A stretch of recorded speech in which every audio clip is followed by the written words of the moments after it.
Pessoal, eu não sei se todo mundo me conhece, mas eu sou o Helder, eu faço parte da Igreja do Cinema há 4 anos e nesse momento, atualmente, eu estou morando em Vitimarsum, no Central Bible College, tá? Eu não estou fazendo jabá, propaganda aqui, é que nós estamos em férias lá e eu já estou há 3 semanas em Curitiba sem voltar para lá. Então eu trouxe uma mala pequena, então você imagina, né? Com 2, 3 camisetas, 2 calças. Então provavelmente, se você ver nos 2 últimos cultos da Igreja no Cinema, você vai perceber que eu estava com a mesma calça, tá? Então faz sentido mesmo, porque eu só estou com ela. E é interessante porque a gente começou a falar na semana passada sobre o tema comunidade, ou comunidade. Olha que legal, um jogo de palavras. Comunidade ou, se juntar, comunidade. E para mim, não existe momento mais propício para falar sobre isso do que o momento que eu estou vivendo atualmente. Para quem não sabe, eu e a Thaís, nós ficamos 4 meses fora do Brasil ano passado, passamos por diversos países, e quando nós retornamos para cá, nós fomos direto para o Central Bible College para ser coordenadores lá, para auxiliar no pastoreio dos alunos e também na parte comercial. E cara, é uma experiência muito louca, muito louca. Tipo, o que se aproxima imagine o Big Brother, melhor, imagine a Fazenda da Record, só que gospel. Você consegue imaginar? É uma fazenda, tem tudo aquilo que tem na fazenda, só que gospel. Então tem um monte de crente, tem um monte de problema, tem um monte de gente esquisita, é tudo que tem no mundo gospel. E é muito poderoso, porque assim como o Bruno e a Luiz, eles estão indo para Bethel, e com certeza a expectativa deles estão daquilo que eles vão aprender, na aula que eles vão ter. Os alunos e nós, eu e minha esposa como coordenadores, quando a gente vem a primeira vez para o college, a gente fica com a mesma expectativa. Uau, os alunos eles pensam, nossa, eu vou ter aula com mais de 50 professores de vários lugares do Brasil e do mundo, vou ficar craque na Bíblia, vou fazer produção musical, vou fazer mídia criativa, vou aprender a fotografar, filmar, editar, vou aprender liderança, empreendedorismo. As pessoas, de fato, elas vão para aquele lugar com a expectativa dos conteúdos, daquilo que elas vão aprender. Só que depois de algumas semanas, depois de alguns meses, você começa a perceber que aquilo de mais poderoso que você poderia aprender, aquilo que de mais precioso você poderia receber naquele lugar, você não encontrou em nenhuma aula, você não encontrou em nenhum daqueles cursos, mas você encontrou nas pessoas que estão naquele lugar. Nós temos, com os alunos, nós fazemos pequenos grupos, 2 vezes por semana, que nós chamamos de life groups, onde nós temos um casal de coordenador que faz um pequeno grupo, como se fosse uma mini célula, com 4 ou 5 alunos. A gente divide em vários pequenos grupos. E agora, antes das férias, eu me reuni com o meu grupo e eu pedi para cada um deles falar de tudo aquilo que você aprendeu aqui, de tudo aquilo que, todas as aulas e tudo que a gente fez, o que você poderia destacar que foi o mais precioso que você vai levar desse primeiro semestre. E uma moça de 17 anos de idade, ela começou a falar, ela falou, olha, antes de eu vir para o Central Bible College, o meu sonho era passar em advocacia, me tornar uma juíza e poder seguir minha carreira e viver sozinho. Eu não queria ter filhos, eu não queria casar, eu queria simplesmente ser uma juíza bem-sucedida. Porque ela cresceu num ambiente familiar onde o pai maltratava a mãe, onde o pai traía a mãe, onde ela tinha um exemplo de família que ela não queria de forma alguma viver aquilo na sua vida. Ela fala que aquilo de mais precioso que ela aprendeu naquele lugar foi observar as famílias que vivem ali e ver que é possível sim você ter um casamento cheio do Espírito Santo, você criar filhos cheios do Espírito Santo e você ter a vida que Jesus sonhou para que nós vivêssemos em comunidade, não sozinho. Ela falou que ela está vindo para a casa dela com um desejo forte no coração dela de se casar, de ter filhos e poder ser para a próxima geração aquilo que ela viu nós sendo para ela. Gente, veio o Berto pregar, veio o Marley pregar, veio gente de vários lugares pregar, um mais incrível que o outro. As aulas lá são sensacionais. Mas no final, aquilo que foi mais precioso para aquela moça foi simplesmente ela ver que um núcleo familiar onde Jesus ele é o centro, ele é poderoso e ele vale a pena ser vivido. Uma outra moça falou que para ela o que ela estava levando de mais poderoso é que ela não acreditava mais na palavra de um homem, porque o pai dela, sempre tentando agradar ela e a irmã, ele prometia coisas que ele não cumpria. Pai, eu quero um tênis assim, você sabe, tá bom filha, tal dia eu vou comprar. Mas ele falava isso para não tentar deixar ela magoada naquele momento, mas quando chegava na data ele não comprava, ele não cumpria com o combinado. E quando ela chegou ali, ela conviveu com a gente durante esses meses, ela pôde perceber que existem homens de palavra. Que sim, existem homens que quando dão a sua palavra, eles são fiéis à sua palavra. Que ainda assim existem homens que não são meninos. Quando ele dá a palavra para uma mulher, ele é fiel a ela até o final, por causa da sua palavra. Não importa quão linda, quão maravilhosa seja a outra mulher, não foi para outra mulher que ele enviou a sua palavra, mas foi para aquela mulher. Então você percebe que às vezes uma falha dentro de casa faz com que, no mínimo, só naquele ambiente duas pessoas elas desacreditassem da masculinidade, elas desacreditassem do ambiente familiar. E sabe onde elas encontraram a resposta para isso? Não foi num livro, não foi numa aula espetacular, não foi num curso incrível, mas foi na comunidade que eles estão inseridos. Eu tenho diversas outras histórias que eu posso te contar. Diversas outras histórias. Um menino que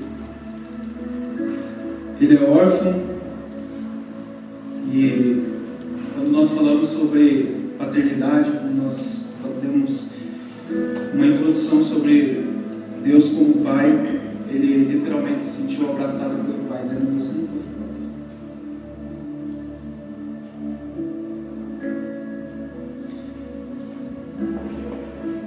Eu não ia falar sobre isso, mas também preciso ouvir. A Bíblia diz em Salmos que os filhos, eles são heranças do Senhor. E sabe o que os pais eles entendem? Que Deus trouxe aquela criança para ser a minha herança. Não, meus filhos são as minhas heranças, a minha herança que Deus me deu. Não. O que o texto diz? Os filhos são herança de quem? Do Senhor. Olha que interessante, Jesus diz assim: a ninguém na terra chameis de pai a não ser o vosso Pai Celestial. Olha que loucura. Porque no coração de Deus só existe um Pai, e debaixo dele todos são seus filhos. Mas então, o que é essa criança que sai de mim? Quem que é essa criança que eu crio? Quem que é essa criança que eu educo? Essa criança, ela foi colocada em você, para você ser um tutor dela, para que você ensine essa criança no caminho que ela deve andar. Mas ela nunca foi sua, ela não te pertence, ela não é sua propriedade, ela é herança do Senhor. Ela foi criada por Deus antes da fundação do mundo. Ela foi gerada por Deus antes da fundação do mundo. E Deus olhou em você uma pessoa preciosa para colocar essa criança, esse filho nas tuas mãos, para que você possa tutoriar ele, para que você possa ensinar ele. Mas não que você domine sobre ele, porque ele tem um Pai. Ele tem um Pai Celestial. E muitos de nós, talvez você assim como eu, cresceu sem pai humano. Só que um dia com 11 anos de idade eu conhecia Jesus. E o Espírito Santo ele veio do meu coração e falou assim: eu vou te ensinar sobre paternidade, mesmo que você nunca tenha tido um pai. Porque ainda que você ache que você nunca teve um pai, eu nunca estive longe.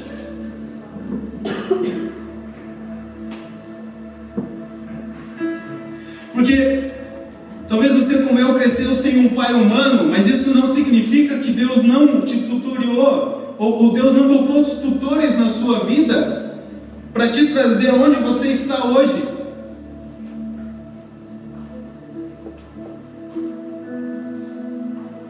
E a Bíblia diz Pode, por um acaso, um pai esquecer do seu filho? É uma pergunta complicada, né? Porque qualquer um de vocês que são pais aqui e que amam seus filhos, fala, é impossível isso. Mas nós vemos nos jornais, em vários lugares, pessoas que abandonam crianças. E aí a Bíblia continua dizendo: mas ainda que se esqueça, eu jamais esquecerei de vós. Porque você tem apenas um Pai, e é o seu Pai Celestial.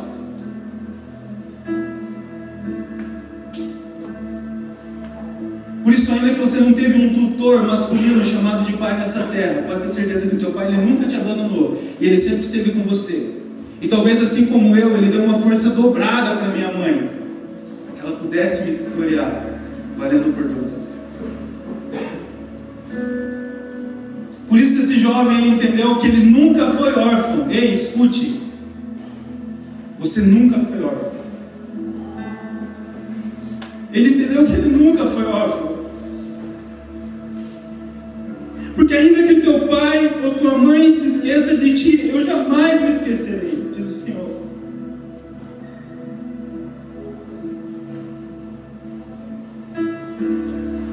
Isso significa você colher onde você nunca plantou. Hoje eu posso semear sobre paternidade sem nunca ter tido um pai nessa terra. Mas eu fui cuidado pelo mesmo pai que é o seu. E ele nunca me deixou faltar nada. Por isso só esse menino ter saído lá do Ceará, ter vindo para Vitimarsum, para ele ter descoberto que ele nunca foi órfão, já valeu a pena aquela comunidade.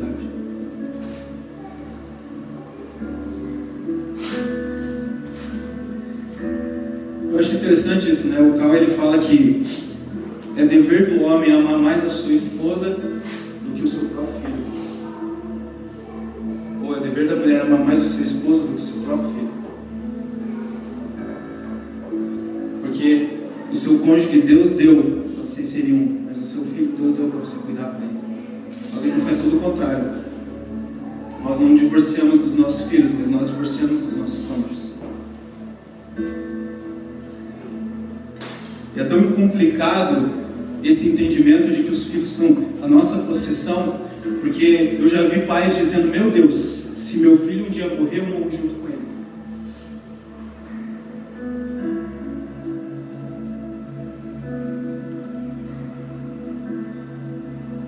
Sendo que a Bíblia ensina: Deus me deu, Ele mesmo tomou, bendito seja o nome do Senhor.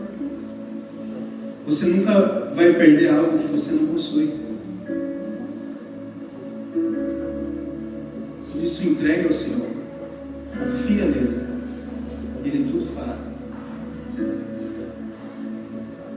Eu sei que para quem é mãe, principalmente para as mães que geraram, cuidaram nos 9 meses, depois amamentaram, depois nunca mais tiveram uma noite de sono completa e limparam, eu sei que parece meio duro, né?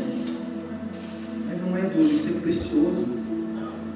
Deus, ele confiou em você para dar maior preciosidade na face da terra, que é o ser humano que ele criou soprando o seu próprio espírito dentro dele. Tu não é injusto, muito pelo contrário, se regozija e se alegra, que dentre muitos Deus te escolheu para tutoriar, para cuidar do filho dele.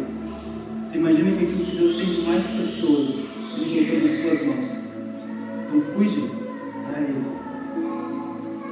porque é tudo por ele, para ele. Amém? Deus, eu me afasto por isso, mas enfim. Lembra que a gente orou no começo? Lembra que você orou no começo? Com certeza alguém orou por uma palavra assim: Deus, ele não nos deixa sem falar. Quantas vezes durante a nossa vida nós pedimos para Deus falar conosco? Quantas vezes na nossa vida nós oramos a Deus e nós dizemos: Pai, fala comigo, eu quero te ouvir, eu preciso que o Senhor me instrua, que o Senhor, simplesmente eu quero te ouvir.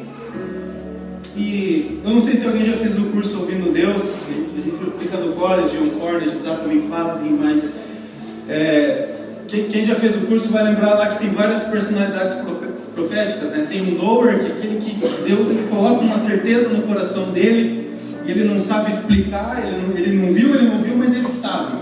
E Deus ele fala através dessa certeza. Outras pessoas são seer, aqueles que veem. Então, né, a galera fala, cara, pô, eu tô vendo 2 anjos com 4 espadas, 6 pés, 8 cabeças. Você fala, nossa, cara, que loucura. Pô, eu não consigo ver essas coisas. Porque Deus fala com você de outra forma, mas com aquela pessoa, ele fala através daquela forma. Tem o hearer, que é aquele que literalmente ouve a voz de Deus. Esse ouvir a voz de Deus, ela pode ser audível, como se fosse uma pessoa te falando, ou ela pode ser no interior do seu coração, ou pode ser na sua mente. Então muitas pessoas fazem aquela velha pergunta, mas como que eu sei se é Deus falando ou se não é coisa da minha cabeça? Você vai começar a sintonizar com aquilo que Deus está fazendo, e você vai começar a perceber como Deus está fazendo. Porque você pensa comigo, você está passando num caixa de supermercado e Deus diz, pergunta para essa pessoa se ela está com problema X. Aí você vai falar, será que isso é coisa da minha cabeça? Ou será que é Deus falando? Aí eu te pergunto, com conta para pagar, com filho para criar, com trabalho para fazer, com faculdade para cursar, você acha que o teu cérebro naquele momento, ele está querendo dizer para você, perguntar para aquela pessoa se ela está com aquele tipo de problema? Não faz sentido, né? A gente tem tantas coisas para pensar, mas por que naquele exato momento aquela palavra veio na minha mente para eu ser específico em relação a uma pessoa, ou para eu abraçar uma pessoa, você percebe? Então, ao decorrer do tempo, a gente vai conseguindo discernir, não, peraí, Deus fala comigo dessa forma, Ele traz a palavra dele na minha mente, e quando Ele fala na minha mente, eu começo a perceber que Ele está falando. Isso acontece muito, é muito mais comum do que você imagina. Presta atenção das próximas vezes que isso acontecer. Tá, mas e se eu falar para a pessoa e não for aquilo? Então, se você não falar para ela, você nunca vai saber. Se você falar para ela, olha, por um caso você está com uma dor no joelho assim, sensada, porque você ouviu aquilo na tua mente, e ela fala não, o que vai mudar? Nada.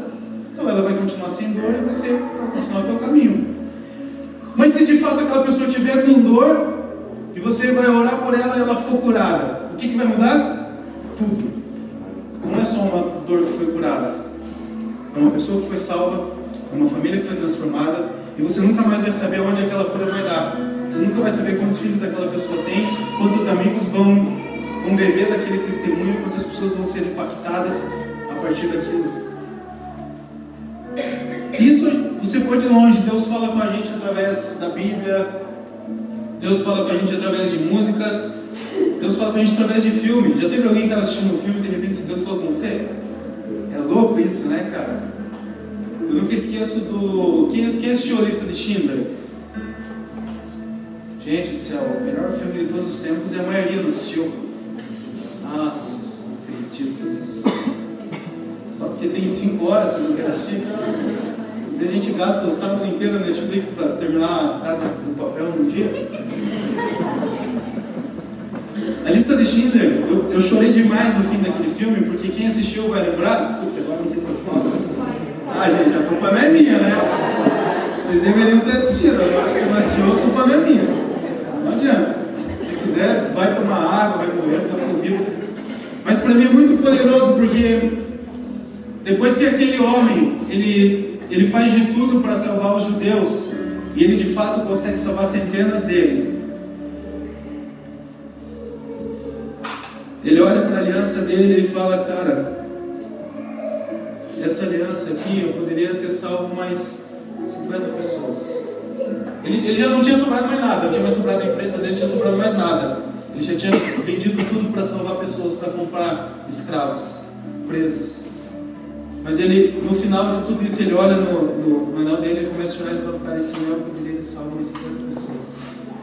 Ele olha para o carro dele, a única coisa que sobrou, o carro dele, ele fala, cara, por que eu não dei esse carro se eu poderia salvar mais 200 pessoas? Aquele filme ali, eu comecei a chorar copiosamente, porque eu comecei a perceber que às vezes a gente ora por uma pessoa, às vezes a gente impõe a mão sobre uma pessoa, às vezes a gente dá uma palavra para uma pessoa, e aquilo já anestesia a nossa consciência, ao fato que a gente pensa, eu já fiz a minha parte, agora eu posso ficar bem. E às vezes a gente continua passando por 10 outras pessoas que precisam daquela mesma palavra, daquele mesmo toque. Mas porque eu já fiz o que eu achava que eu deveria ter feito, eu não estou mais com o coração aberto para tocar aquelas pessoas. E aquilo foi muito poderoso, porque um homem que já tinha dado praticamente tudo que ele tinha para salvar aquelas pessoas, ele ainda ficou frustrado com ele mesmo, porque ainda sobrou um anel e um carro que ele não deu para aquelas pessoas. E esse é só um exemplo. Eu tenho vários outros filmes que às vezes eu estou assistindo e eu começo a chorar, porque é muito poderoso quando Deus ele usa da sua multiforme sabedoria para falar com a gente. Só que agora eu quero falar hoje para você das formas como Deus ele responde às nossas orações. E isso é muito interessante, porque quando a gente fala, a gente ora a Deus, muitas vezes você diz assim, Deus, fala comigo, Deus, envia alguém para me falar, Deus, eu preciso ouvir a sua voz. E a gente tem a expectativa que alguém vai chegar e vai falar, Bia, eu estava em casa e Deus falou para mim, vai até a Bia, diga para ela que eu vi ela orando às 11h55 no seu quarto, pedindo uma resposta se ela deveria ir para fora do Brasil ou ficar aqui. E Deus falou para mim que você precisa ficar no Brasil, porque tem coisas grandes para você. E aí a gente chora, e obrigado, porque o Senhor respondeu a minha oração, porque o Senhor fala mesmo, e dá testemunho, grava CD de testemunho, vende por R$10, né? Já ouviu aqueles testemunhos que o cara vende o CD? Poderoso, eu morri 7 vezes, fui pro inferno, levei 20 tiros na cara, 50, eu me suicidei com 3 tiros na cabeça, depois ressuscitei, já viu os negócios? Pô, não sei o que, tem que comprar esse DVD, dar pro fulano, pro ciclano. Só que é interessante, como eu dei exemplo pro Bruno, que Deus ele é engraçado, né? Porque a gente tem a expectativa que ele vai vir na bagunça, no fervo, na agitação, eis que te digo, meu servo. É interessante, né, que Elias, na expectativa ali de encontrar com Deus, vinha o terremoto, vinha o fogo, e daqui a pouco a Bíblia diz que vinha uma brisa suave, e ali estava Deus. E hoje o que eu quero falar para você é te ajudar a perceber a forma como Deus está falando, Ele está respondendo às suas orações, e talvez você não esteja percebendo. E Deus ele fala de várias formas, como a gente viu, e Ele responde às nossas orações, muitas vezes falando diretamente para nós. Ele responde às nossas orações mostrando um trecho na Bíblia. Mas a forma que Deus mais gosta de usar, e vamos dizer assim, é a regra que Deus ele utiliza para responder às nossas orações, é usando pessoas para isso. Usando pessoas. Porém, na grande maioria das vezes, não vai ser de uma maneira espalhafatosa, não vai ser de uma maneira que vende o CD do testemunho, mas vai ser na simplicidade. Então talvez você tenha orações que você fez há anos, que talvez você nem lembre mais, e que Deus está respondendo hoje através de pessoas que estão à sua volta, e talvez você ainda não se deu conta disso. Olha que interessante, se você tiver com a sua Bíblia no celular ou física, abra comigo lá em Atos 10. A gente vai ler do 1, a partir do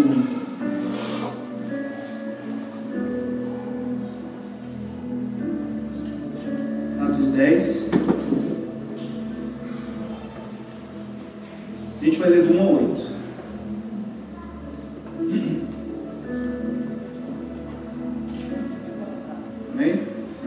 Morava em Cesareia um homem de nome Cornélio, centurião da corte chamada italiana, piedoso e temente a Deus, com toda a sua casa, e que fazia muitas esmolas ao povo, e de contínuo orava a Deus.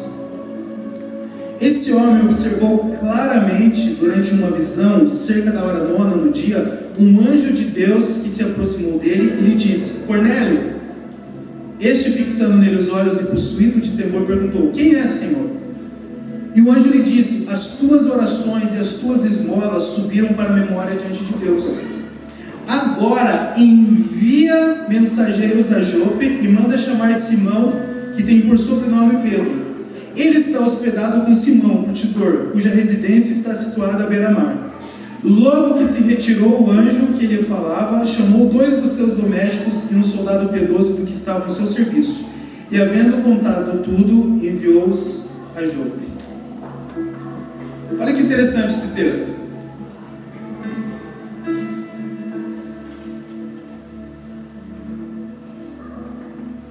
Cesareia é uma cidade que ela fica aproximadamente 20 a 30 quilômetros de Jope, tá?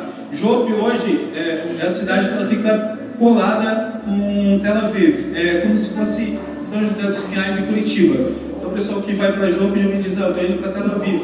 É a mesma coisa quando alguém vai para o aeroporto de Curitiba, na verdade é São José dos Pinhais. Então isso dá aproximadamente uns 30 quilômetros de distância. É interessante que lá em Jope, se você for lá hoje, você vai ver que tem uma casa lá que é a casa do Simão Curtidor. Então a galera vai lá, tira foto, eu também tirei uma foto lá, você fala: pô, que da hora, estou num lugar que Pedro dormiu.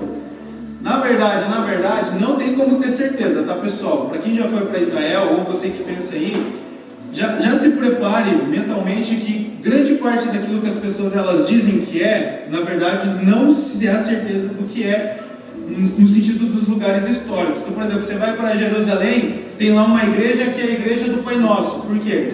Porque a tradição diz que foi o lugar que Jesus orou o Pai Nosso. Aí você tem que pagar para entrar lá. Interessante, né? Aí você vai no outro lugar que é o Monte das Bem-aventuranças e foi colocado uma igreja ali que fala sobre as bem-aventuranças que Jesus falou. E aí a gente acaba chegando na expectativa, só que Jerusalém ela já foi destruída e construída várias vezes. Então não tem como ter certeza se de fato aquele lugar foi o que aconteceu ou não. Diferente da Galileia, por exemplo. Você chega na Galileia, você vê o mar da Galileia, você tem escavações em Midigal, que é a terra de Maria Madalena, onde foram descobertas sinagogas da época de Jesus. Então ali você fica mais empolgado, né? Você fala: poxa, aqui de fato aconteceu isso. Tem alguns lugares dentro da cidade velha de Jerusalém que também os antropólogos, os arqueólogos, eles estão escavando, eles estão descobrindo várias coisas. Foi descoberto, por exemplo, o poço de Ezequias, que fala lá no livro de Isaías. Os caras descobriram as águas fluviais que passam por baixo. Então tem bastante coisa legal, só que tem muita coisa que se tornou comércio mesmo. Mas independente disso, na hora que você está ali, você fala: cara, não sei se é ou não é, mas está escrito ali. Então essa é a casa do Simão Curtidor. Vamos tirar uma foto aqui. E é interessante esse texto porque tenta imaginar comigo o cenário. Então Cornélio, um homem piedoso da guarda romana, centurião, ele estava orando a Deus. De repente ele tem uma visão. O anjo do Senhor vem e fala com ele. E o que o anjo falou para Cornélio? Vá até Pedro, que está em Jope, na casa de um Simão Curtidor, e traga ele para cá, porque ele vai ensinar algumas coisas para vocês. Eu vou falar com vocês através de Pedro. Só que você percebe que o mesmo anjo que veio falar com Cornélio, ele já não poderia ter dado o recado que Deus daria depois através de Pedro?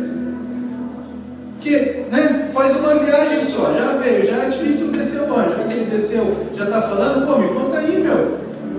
Vai ficar dando, né? Vai ficar segurando a informação? Por que tem que ir lá chamar o Pedro se você já está? Você não sabe de certo o que o Pedro vai falar?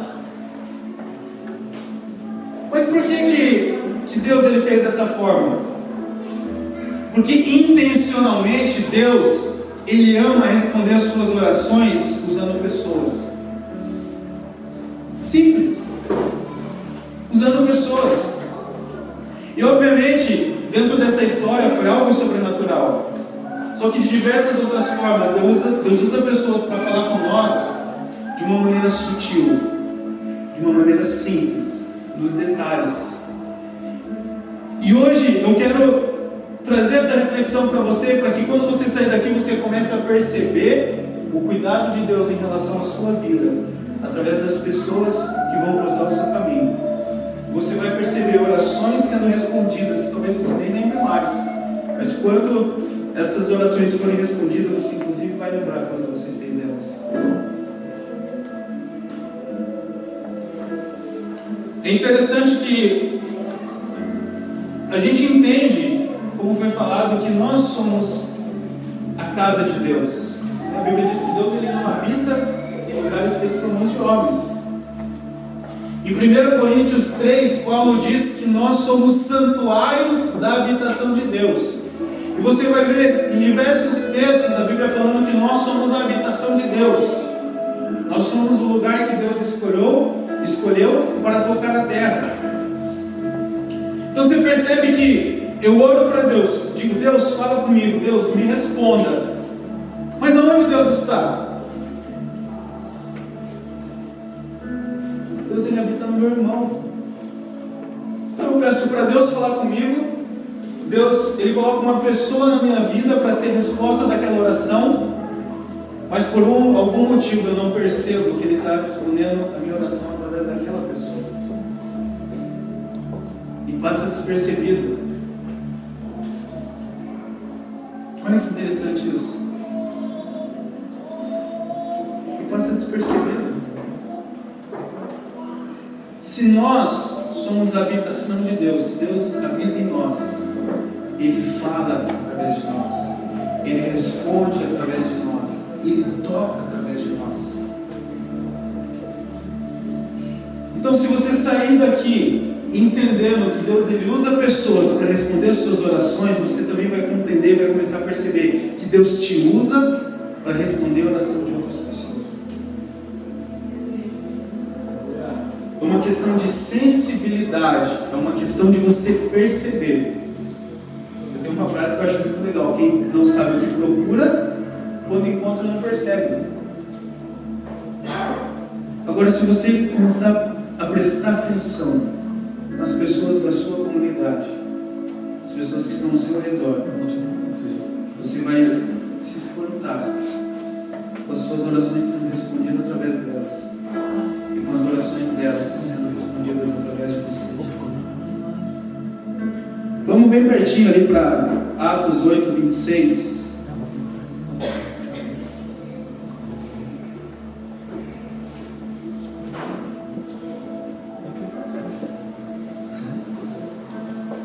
Vamos ler a partir. Isso, Deus me entende. Um anjo do Senhor falou a Felipe, dizendo: dispõe-te e vai para o lado do sul, no caminho que desce de Jerusalém a Gaza. Este se acha deserto. Ele se levantou e foi.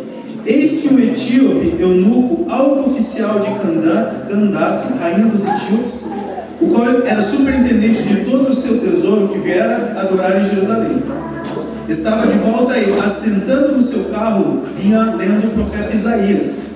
Então disse o Espírito a Felipe: aproxima-se desse carro e acompanha-o. Correndo, Felipe ouviu ler o profeta Isaías e perguntou: compreendes o que vens lendo? Ele respondeu: como poderei entender se alguém não me explicar? E convidou Felipe a subir e a sentar-se junto a ele. Olha que interessante.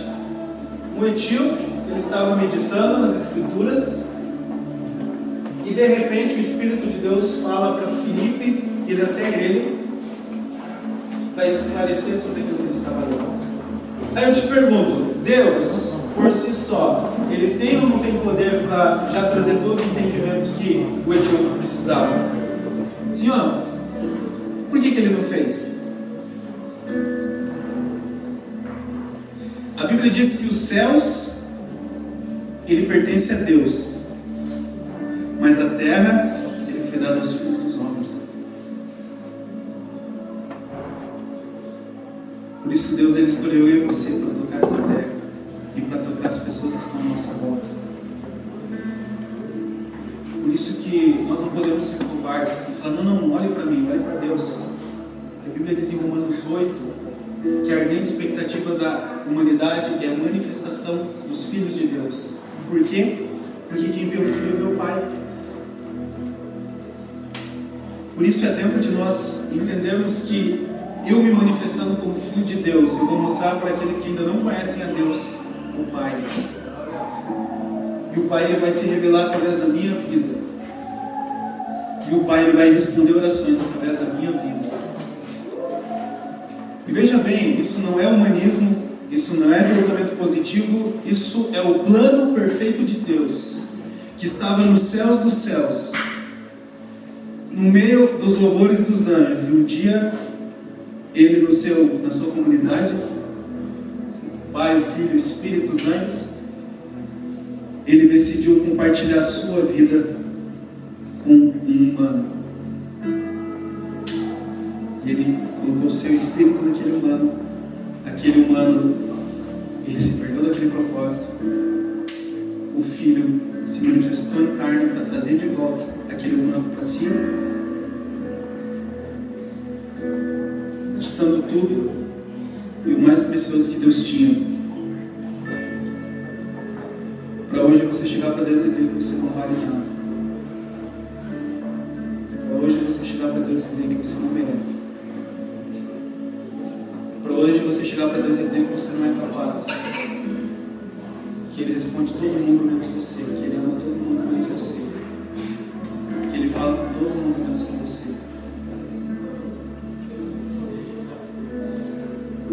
Aquele que não poupou o seu próprio Filho, antes por todos nós o entregou, não nos dará graciosamente com Ele todas as coisas? Quem tentará acusação contra os eleitos de Deus? É Deus os justifica. Quem os condenará? Foi Cristo Jesus quem morreu, ou antes quem ressuscitou, o qual está à destra de Deus e intercede por nós. Romanos capítulo 8. Por isso, quando eu entendo o meu papel nessa terra, e quando eu entendo que Deus Ele me usa para tocar as pessoas, quando Deus Ele me usa para impactar as pessoas, isso não é humanismo, mas isso é você render glórias e gratidão àquele que entregou tudo por você.